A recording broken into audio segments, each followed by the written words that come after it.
Hello, everybody, and thank you for tuning in to the Liberty Report. With me today is Daniel McAdams. Daniel, good to see you. How are you this morning, Dr. Paul? Doing fine, Good. All set to go, and yes. we have a special guest today. So, yes. And that's going to be very nice. And I want to go ahead and introduce the guest. It's Jim Jatras, and he's somebody we've known and been friends with, and he's an expert on foreign policy. At least he's going to straighten us out if we go astray and tell us maybe he'll straighten us our understanding of Donald Trump, and then we'll be all happy. But he's worked in international relations. He's been an advisor to the Republicans. He tried real hard in the Senate. He was an advisor there, and he did his very best. And he's also been in the U.S. Foreign Services. Jim, welcome to our program today. Thank you, Dr. Paul. It's an honor. It's not often I have a chance to chat with a national treasure. Oh, my so goodness. I really appreciate it. Oh, my, you don't need to say that kind of thing. But okay, it's all right. Well, it's true, too. The president is going to release something, I believe, on Monday, National Security Strategy, a paper. And he's supposed to help us, guide us, what to expect, where he's coming from, where he's going. What are your expectations on this? Do you think that all of a sudden we're going to be a lot more knowledgeable by Monday evening than we are today? No, not really. My first alert on this was seeing a piece by James Carafano from the Heritage Foundation praising the thing, which, of course, led me to expect the worst. That, at least from the summary he gave, it's all the usual enemies list: Russia, China, North Korea, Iran, et cetera, written by, one would expect, the standard apparatchik key from previous Republican administrations.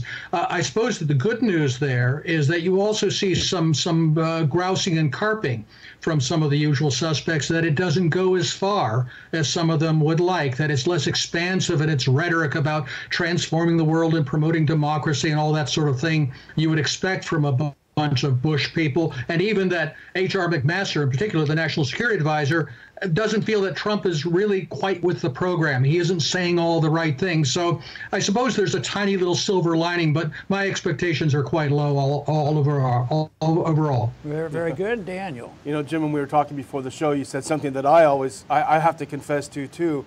You said you hope that there's a little candidate Trump inside President Trump struggling to get out, you know, and I think it does sneak out sometimes because he says something that drives the McMasters of the world crazy. You know, he'll put something out that sounds more realist or more nationalist.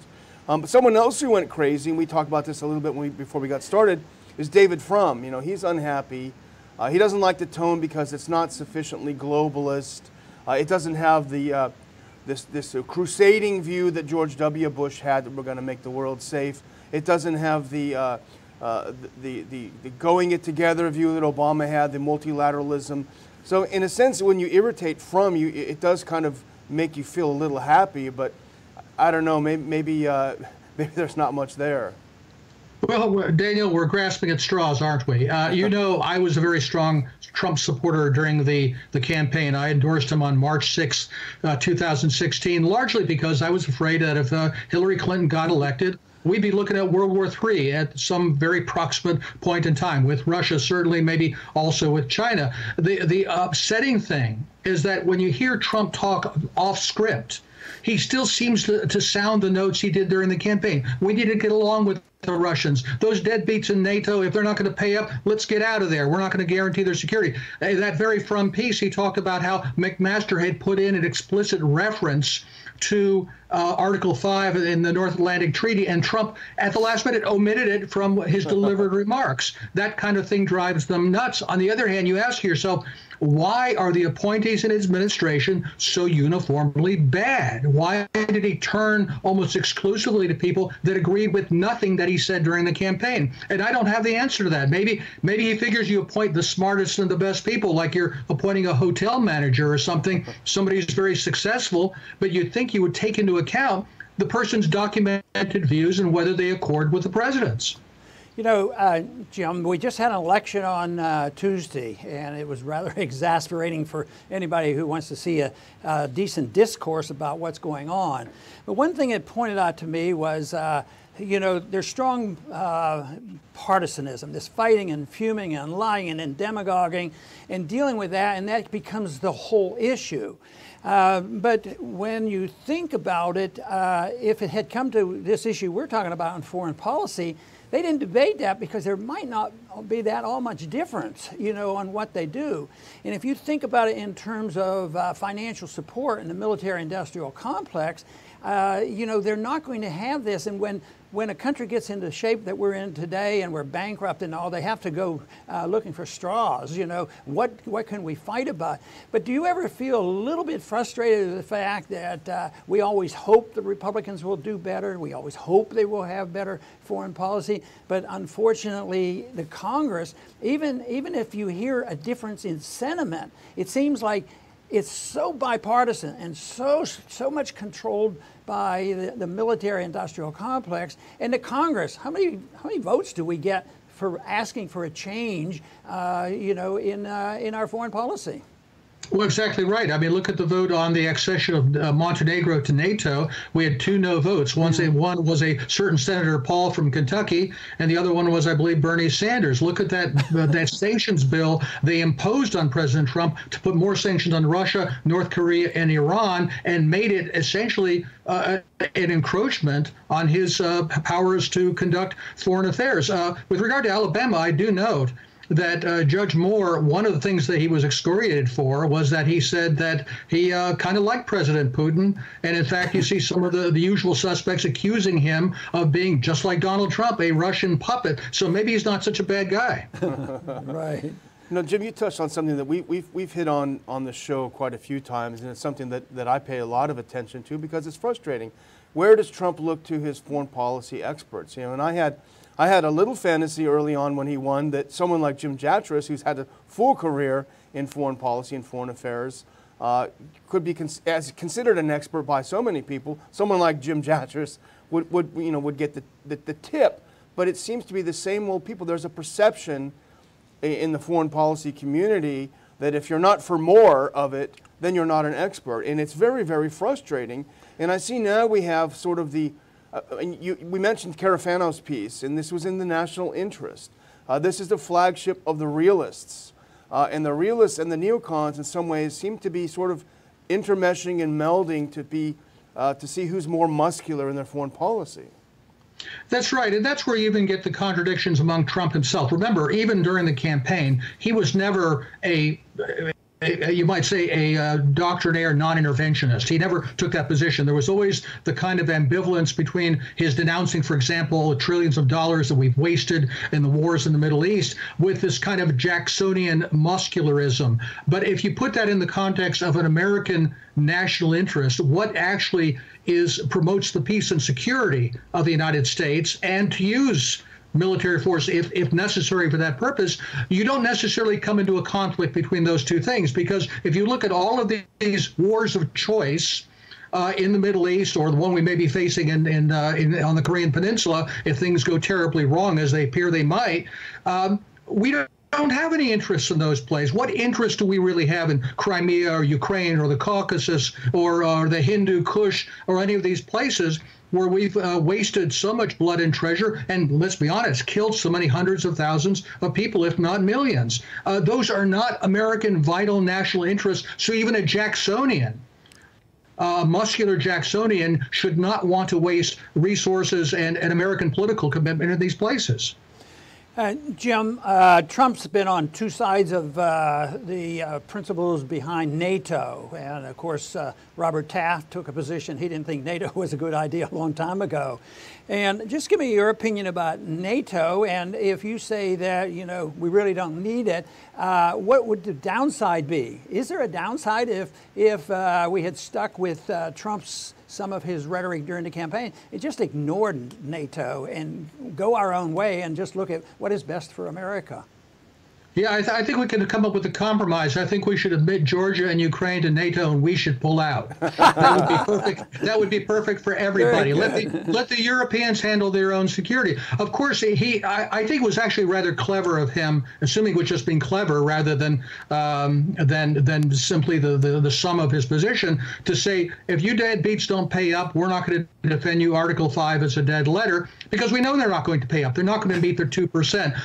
Why is it that we are in NATO, or for that matter, have an alliance with Japan and South Korea, where they spend less on their defense than we do, when supposedly they're the ones who feel threatened. They don't contribute to our security at all. What does Estonia send its crack 3-man mess kit repair crew to Afghanistan? How does that enhance American security?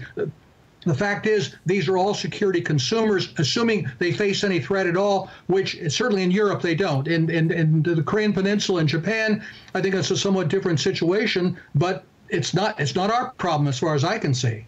That is a great point that we've made as well too. If they feel so threatened, why wouldn't they spend more on defense? You know, if you were in exactly. Look. Well, look, I mean, one of the few countries in NATO that does spend more than the 2% is Greece. Is it because they're scared of the Russians? No, it's because they're scared of their NATO ally, Turkey. That's true. Well, you know, there are 4 main, according to McMaster's preview, there are 4 main platforms of the national security strategy. And we shouldn't overplay this. This is not going to be a dramatic thing, but there are hints between the lines, you know, different tone. But these are the 4 pillars. Maybe you can, comment on the defending the homeland, protecting American prosperity, sustaining peace through strength, and advancing American influence. It sounds boilerplate, but I think between the lines there's something a little different there. Well, I think you're right, and I'm glad they put the homeland first. I don't know how this would relate to previous documents of this sort, but you sort of wonder, do they really mean it? If you look at, if you will, the concentric circles of American foreign and security policy, they don't really seem to make any sense in terms of defending the homeland. You know, you wonder why we have a Department of Homeland Security and to defend our border. Shouldn't it be the Department of Defense's job to defend the homeland? Isn't that should be the first priority? Why is our entire force structure built around extending power to the far corners of the globe and having anything and everything to do but defending our own territory and our own borders? So that should be our first priority. I don't know that anything that's being proposed really relates to that fundamental first objective. Jim, there was a report today that the administration is considering blockading North Korea, which is a big event if that happens. What are the odds of that happening? Do you think that this will be mentioned, such a thing as a blockade in the strategy report, which I rather doubt? But what do you think is going on there? Because we've had hints that maybe Tillerson wanted to have a different approach. Do you think the strategy report will help iron some of these contradictions out? I very much doubt it, Dr. Paul. Look, if again, this relates back to the question of defending our homeland. With regard to North Korea, I would think our only one real interest is to make sure that they don't ultimately test a weapon that actually could deliver a missile that could deliver a nuclear weapon to the United States. If that should be head and shoulders our first concern, which would be excellent reason to take up the Chinese and the Russians on their double freeze proposal. What do we gain in terms of more military exercises or blockades or threats against North Korea that compares to the possibility at some point North Korea would be able to strike American territory? What do we lose in accepting such a freeze proposal? Yet they won't even discuss the possibility of doing that. All they can do is talk about making more threats and decapitation drills, with the idea that if we look threatening enough, I guess they think the Chinese will go in and solve the problem for us. Right. You know, going back to McMaster's presentation earlier this week, I believe it was, this is something that is so fascinating to me. You know, the whole idea of Russiagate seems to me at least to be unraveling as we hear more about the FBI, what was really going on behind the scenes, insurance policy against President Trump, et cetera, et cetera. But you still have McMaster delivering a talk where I believe undermining the legitimacy of the presidency. I'm just going to, if you don't mind, if you just read a little bit of what he says about this, maybe for your reaction. He cited, according as threats to the U.S., Russian efforts to sow discord in the U.S. He called it a new generation warfare. Here's a quote.